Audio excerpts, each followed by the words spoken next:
enfant de la veuve. L'enfant criait, angoisse amère. Oh, j'ai si faim. Du pain, ma mère. Avec tes cris, ô mon enfant, tu me déchires les entrailles. Nous allons faire les semailles, demain dès le soleil levant. L'enfant criait, angoisse amère. Oh, j'ai si faim. Du pain, ma mère. Enfant, Dieu bénit nos sillons, comme le blé lève et prospère. L'été viendra tantôt, j'espère, pour le dorer de ses rayons. L'enfant criait, angoisse amère. Oh, j'ai si faim. Du pain, ma mère. Trêve à ces cris, mon beau garçon. Vois, les bleus d'azur fleurissent. Déjà les blonds épis mûrissent. Nous allons faire la moisson. L'enfant criait, angoisse amère. Ah, j'ai si faim. Du pain, ma mère. Encore un seul instant. Écoute, écoute, mon cher ange. On bat les gerbes dans la grange. Notre blé, le meunier l'attend. L'enfant criait, angoisse amère. Oh, j'ai si faim. Du pain, ma mère. Encore un seul moment. N'entends-tu pas le four bruire? Il chauffe, et nous allons y cuire un petit pain de pur froment. L'enfant criait, angoisse amère. Oh, j'ai si faim. Du pain, ma mère. Hélas, trésor si doux, si cher, je rêvais donc, j'étais donc folle, car pas de pain, pas une obole, enfant, mais tu mangeais ma chair.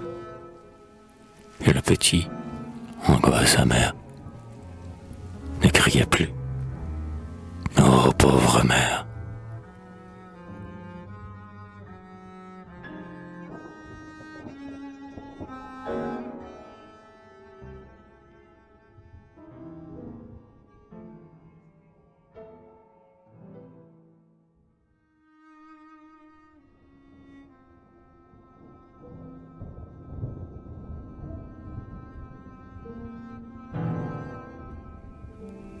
Le soulier de la Vierge. Quand l'Angélus murmure à travers le feuillage son chant d'airain, où donc va ce vieillard, triste et ployé par l'âge, le long du Rhin? Il traîne, en gémissant, par les sentiers arides, ses pieds tremblants, et le vent chasse autour de son front plein de rides ses cheveux blancs. Il va, les yeux en pleurs et la tête affaissée sous l'aquilon, et porte dans sa main, de froid toute glacée, son violon. Hélas, soupire-t-il, naguère mon envie, tout souriait, pas un nuage obscur dans le ciel de ma vie qui scintillait.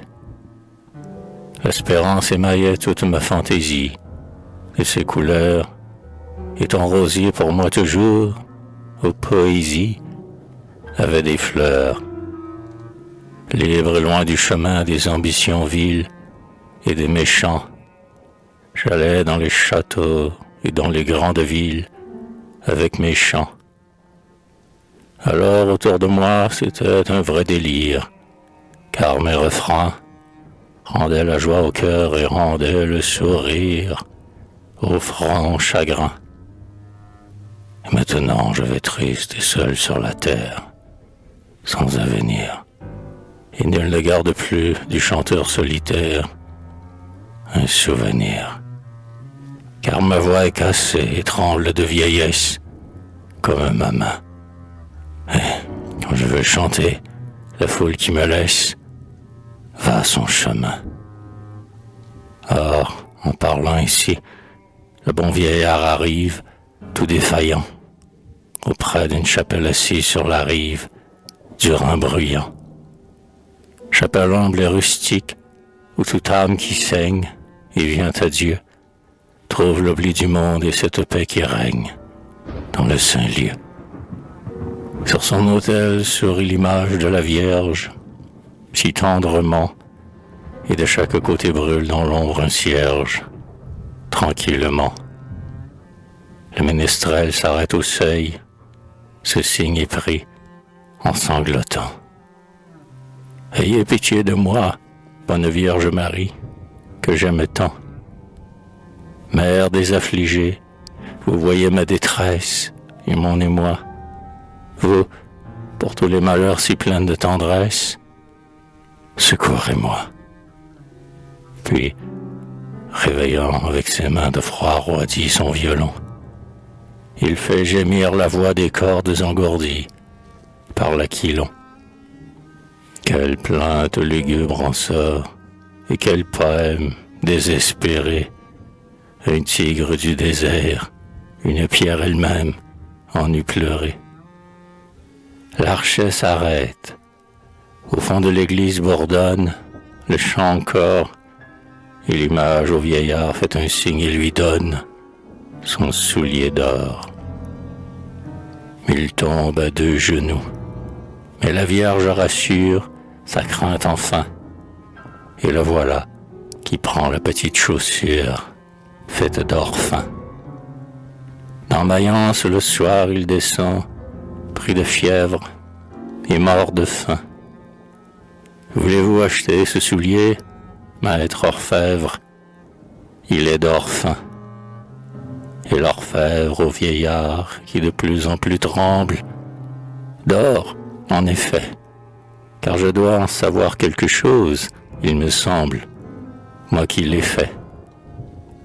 Mais ce trésor de qui l'a tue, c'est de la Vierge que je le tiens. À d'autres, ce n'est pas ainsi qu'on se goberge entre chrétiens. Autrefois on comptait de semblables sornettes aux bonnes gens. Quant à moi, je prétends avoir les mains nettes. Voilà, sergent. Est-ce ainsi, vagabond, que de nous tu te railles? Et, plein d'effroi, on l'enchaîne, on l'enferme entre 4 murailles, de par le roi. Il a beau répéter les serments et beau faire, on n'y croit pas. Le juge Henri lui-même et termine l'affaire, sans long débat. Pour ce crime, dit-il, point de miséricorde. Voici l'arrêt. Sacrilège, demain tu mourras par la corde. Donc soyons prêts. L'aube voit cheminer le lugubre cortège le long du Rhin. Mais comme te voilà, vieillard que Dieu protège, calme et serein. Bien que sa route, hélas, soit longue et douloureuse, il va pourtant. Et là-haut, au sommet du rocher que l'eau creuse, la mort l'attend. Il va toujours. Il va. Mais voilà qu'il arrive, tout confiant, auprès de la chapelle assise sur la rive du Rhin bruyant. Et sur le seuil rustique il s'agenouille et prie, en sanglotant. Ayez pitié de moi, bonne Vierge Marie, que j'aime tant. Mère des affligés, vous voyez ma détresse et mon émoi. Vous, pour tous les malheurs si pleines de tendresse, secourez-moi. N'est-elle pas de ceux que le monde abandonne? Le bouclier?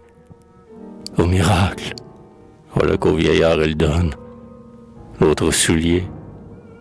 Et toute l'assistance, émue et consternée, tombe à genoux et murmure devant le Seigneur prosterné, assistez-nous. Et le juge s'écrie, aveugle que nous sommes, ô Dieu puissant, la mort, sans vous, prenez et retranchez des sonnes, c'est innocent. Puis la foule ramène en triomphe à Mayence le ménestrel, disant, heureux qui met en vous sa confiance, Vierge du ciel. Vierge, éclairez toujours de votre grâce insigne notre chemin. car il suffit pour nous sauver d'un simple signe de votre main.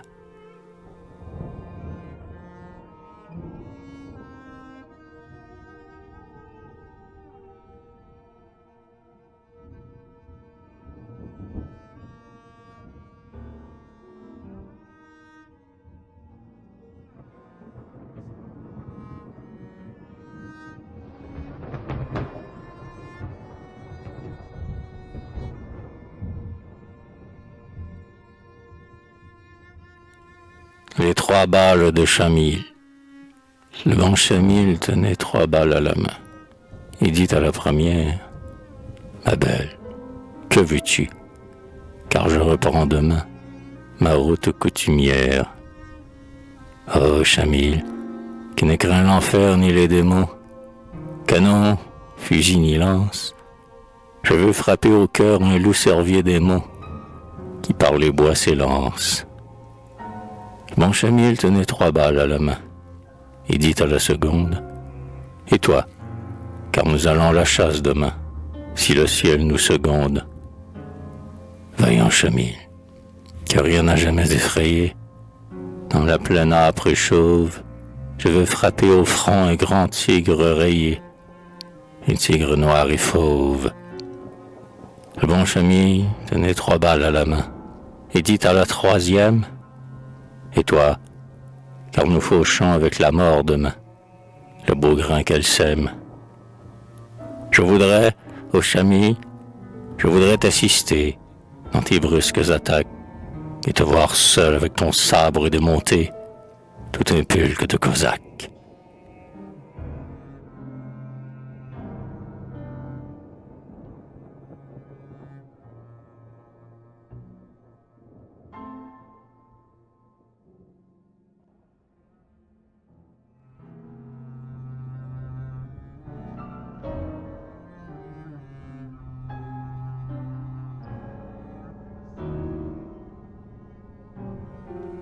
La colère de Chamille.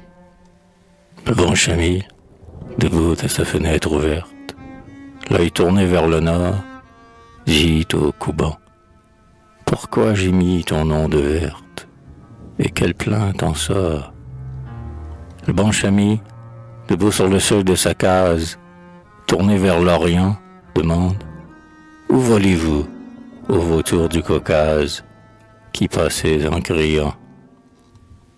Le bon Chamille, debout sur l'auvent de sa porte, tourné vers le midi, dit aux brises du sud, « Quel bruit lointain m'apporte votre souffle attiédi. » Le bon Chamille, debout au bord de sa ravine, tourné vers l'Occident, demande, « Quel éclair, ô mer noire, illumine ton flot pâle et grondant. » Le Couban lui répond, ce que Chamille m'oublie, sans honte et sans remords.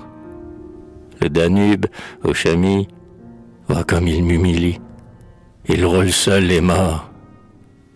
Et les vautours pressés qui nagent dans les nues répondent en passant. Chamille, que ferions-nous dans tes montagnes nues? Nous avons soif de sang. Les brises, des champs où dorment les esclaves, nous arrivons ici, pour savoir si tes monts peuplés de tant de braves, hélas, dorment aussi. Et l'Euxin, vois ta honte en mon flot qui s'écoule, par le Bosphore ouvert, car Stamboul vainement regarde si j'y roule un uniforme vert. Après le bon Chamille, frémissant de colère, tout à coup tressaillit. Il prit son yatagan, sa lame ardente éclaire, d'où la flamme jaillit. Il prit ses pistolets dont les balles dans l'ombre font tant de coups hardis, et cria, « 6, allons, car nous sommes en nombre, un homme contre 10. » Pendant un mois entier, ce fut comme une fête, de Boulan à Djéluse. L'Elbrouz sentit frémir de sa base à son faîte ses arbres chevelus. Et l'aigle de Casbach frissonna dans son air auprès de ses aiglons. sachant d'où venait le grand bruit de tonnerre qui troublait ses vallons. Puis Chamil, le guerrier aux vaillantes surprises, l'homme aux faits éclatants. Ô Couban, ô mer noire, ô mes vautours, ô brise, n'êtes-vous pas content? Voilà, dit le Couban, charrie en mes ondes, drapeaux et régiments. Et la mer noire, et zone en mes vagues profondes, leurs linceuls écumants. Mais les vautours, Chamil, pour bien longtemps nous sommes repus de sang humain. Et les brises, Chamil commande de vrais hommes, passons notre chemin.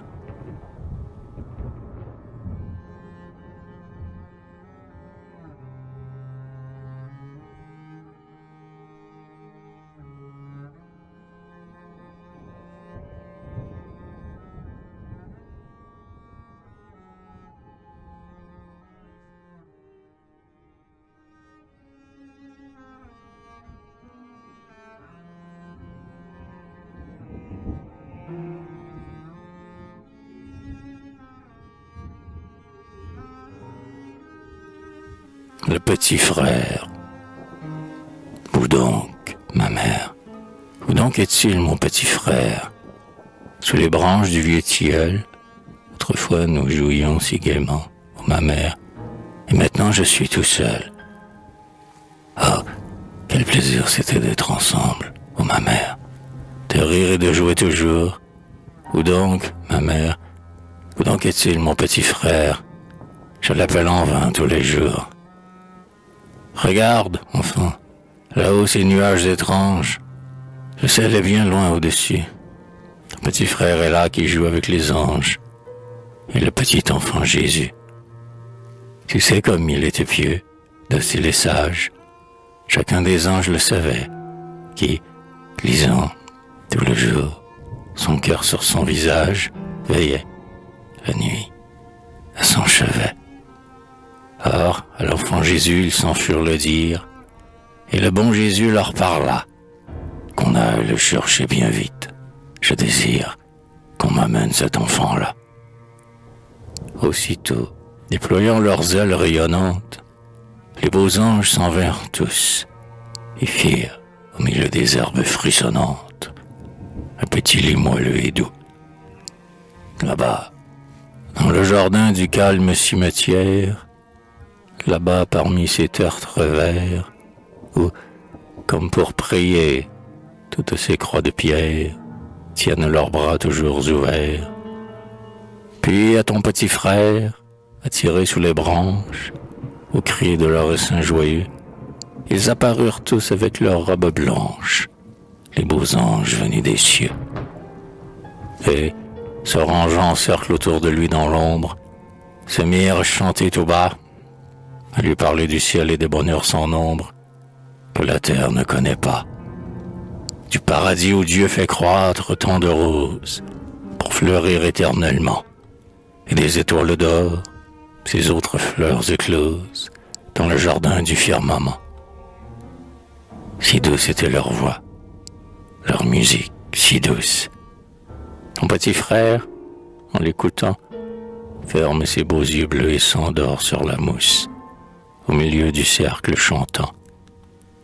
Et, comme il dort ainsi, le cœur joyeux l'enlève et le porte au petit lit vert. Là, dans le cimetière où ce vieux saule rêve, des pleurs de ses feuilles couverts, pendant qu'il dort toujours leurs mains bien vite apprêtent une couronne de cyprès. Et doucement, il la lui pose sur la tête, et le ciel éclaire ses traits. Il l'habille ensuite, à l'ombre du vieux saule, d'une robe d'un blanc si pur. Mais, pour compléter l'ange, ils font à chaque épaule croître une aile au reflet d'azur. Puis leur groupe charmant qu'un même soin rassemble, beau séraphin, voici l'instant. Lève-toi, lève-toi, car nous allons ensemble, où l'enfant Jésus nous attend. Te voilà comme nous un ange. Ouvre ton aile et mets ta main dans notre main. Nous allons regagner la patrie éternelle de ceux qui vont le droit chemin. Ton petit frère alors se réveille et s'étonne, ouvrant ses ailes vers les cieux. Et tous s'en vont, ainsi que s'envole en automne une troupe d'oiseaux joyeux. Enfant, il est là-haut, où pour nous deux il prie. Ils nous l'y reverront un jour. Mais il faut, pour entrer dans la sainte patrie, aimer Dieu de tout notre amour.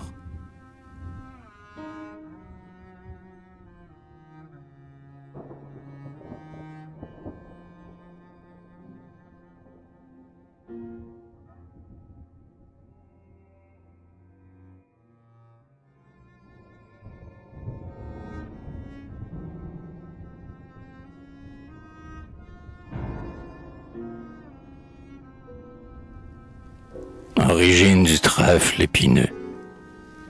Pas un oiseau chanteur ne traverse les airs. Gethsémanée, tout dort sur ta cime fleurie. Et cependant, au fond de tes jardins déserts, le Christ est seul qui prie. Le ciel est sombre, et pas une étoile ne luit. Et le vent fait gémir les buissons qui l'effleurent. Les disciples là-bas sommeillent. Il fait nuit. Le Christ est seul qui pleure. Il est là prosterné sur les herbes en fleurs, pâle et triste et le cœur en proie à l'agonie. Une sueur de sang ruisselle avec ses pleurs de sa face bénie. Du calvaire en esprit il gravit le chemin et voit les clous de fer, la couronne d'épines, le sceptre, le manteau qui doit couvrir demain ses épaules divines. La lance dont l'acier lui percera le flanc, la croix infâme ouvrant ses deux bras dans l'espace, et dans l'ombre sinistre un calice de sang qui passe et qui repasse. Et les fouets déjà prêts pour son dos frémissant, les bâtons aux mains du peuple qui l'a eu, et toujours devant lui ce calice de sang qui passe dans la nuit. Pourtant, ce qui le trouble et l'émeut, ce n'est pas la rage du bourreau, le marteau qui le cloue, mais c'est de te sentir, au baiser de Judas, frissonner sur sa joue. C'est toi qui mets au front du Christ cette sueur, car la nuit, par moments ouvrant ses sombres porches, te voit venir là-bas la rouge lueur des fanaux et des torches. Ah, comme si le Christ gémit, et que ses pleurs et le sang de sa face en larges gouttes coulent, entendez-vous frémir les herbes et les fleurs que ses deux genoux foulent. Seigneur, disent tout bas les trèfles des gazons, jamais, pour rafraîchir nos feuilles épuisées, l'urne des nuits n'a fait couler sur nos toisons de pareilles rosées.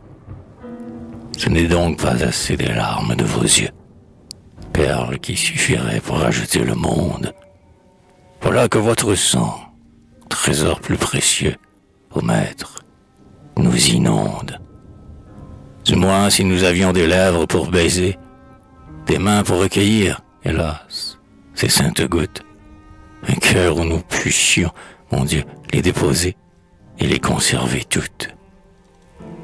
Mais elles vont le long de nos tiges glissant, que la brise de nuit froisse l'une sur l'autre, et la terre les boit sans savoir que ce sang, ô Seigneur, est le vôtre.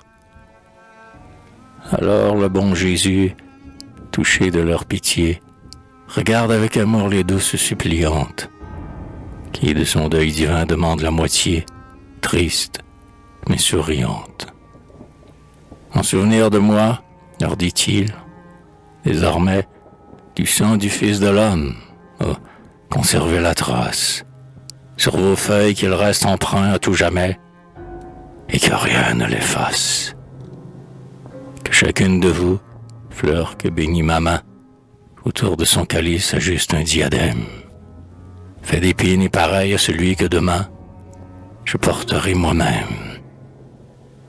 Depuis Gethsémane te montre tout passant. Trèfle étrange qu'un cercle aux dards aigus hérisse. Il en dirait encore qu'une goutte de sang sur chaque feuille glisse. Par la sainte pitié tout s'élève, et toujours les humbles sont plus près de Dieu que les superbes. Il revêt de soleil les chênes des vieux jours, et de son sang les herbes.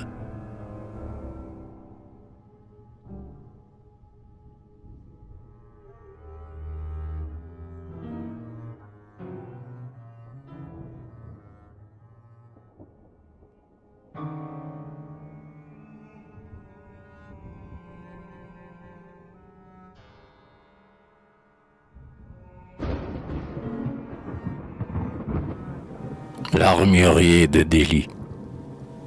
Dans mon ouvroir obscur, le Raja est entré, l'illustre chef des Brahmes, le choisi du Très-Haut, l'homme au front consacré, l'homme aux yeux faits de flammes. Ses gardes rayonnants entouraient ma maison, courbés dans la poussière. Lui semblait le soleil qui darde à l'horizon, ses flèches de lumière. Sur mes lames d'acier que je trempe, en priant, dans le Gange qui pleure, après avoir jeté les yeux en souriant, il choisit la meilleure. Un sabre fait avec un éclair ou le feu d'un foyer qu'on attise, et dont le fil tranchant couperait un cheveu qui soufflerait la brise. À son ceinturon d'or, garni de diamants, il agrafa sa lame, si bien qu'à son côté vous eussiez par moments cru voir pendre une flamme. Après quoi le Raja sublime et rayonnant, la terreur des impies, me dit « Voilà pour toi, brave homme », en me donnant un gros sac de roupies. Puis sur son corsier noir, dont les naseaux ouverts soufflaient comme un orage, il s'en alla longeant les grands tamarins verts dont mon toit bleu sombrage. Ah, comme s'éloignait vers la porte d'Agra le chef et son cortège, tout le bazar, saisi de respect, murmura que le ciel les protège. Et moi, debout au seuil de ma maison, les mains sur mon buste croisé, je m'écriai que Dieu bénisse vos chemins et toutes vos pensées. Et toi, que j'ai forgé de l'acier le plus pur, sur ma modeste enclume, entre minuit et l'heure où dans le ciel d'azur rit l'aube qui s'allume. Adieu, mon sabre, adieu, tu vas étinceler dans la main ferme et sûre d'un brave que jamais ne fit reculer, bataille ni blessure. Tu vas entrer dans l'âpre arène des combats, car la guerre commence. Guerre des opprimés qui ne pardonnent pas. Guerre implacable, immense. Guerre pour nos foyers, nos autels et nos dieux. Guerre pleine de haine. Guerre où l'esclave brise à son maître Dieu le crâne avec ses chaînes. Sois sans pitié, pareil au tigre bondissant qui traverse les jungles, terrible, ayant toujours à sa gueule du sang, et du sang ses ongles. Sois comme le chacal, sois comme le lion, que rien ne ressaisit, et que l'éclair sacré de la rébellion soit l'aube de l'Asie. Fais monter jusqu'au ventre écumant des chevaux le sang des boucheries, et dans les rangs anglais frappe comme la faux dans l'herbe des prairies, afin qu'autour de toi les peuples éperdus, les races opprimées, des rochers des birmans aux bouches de l'Indus, fassent 40 armées, afin que ton nom vive en tout temps, en tout lieu, dans l'hymne des poètes, qui rendront, en chantant des exploits merveilleux, toutes les voix muettes, et que, le jour venu des expiations, quand il sera par terre, ce vampire engraissé du sang des nations, qui s'appelle Angleterre, On se dise, de joie et de haine remplie, le sabre qui t'égorge, au vautour d'Albion, l'armurier de Delhi l'a trempé dans sa forge.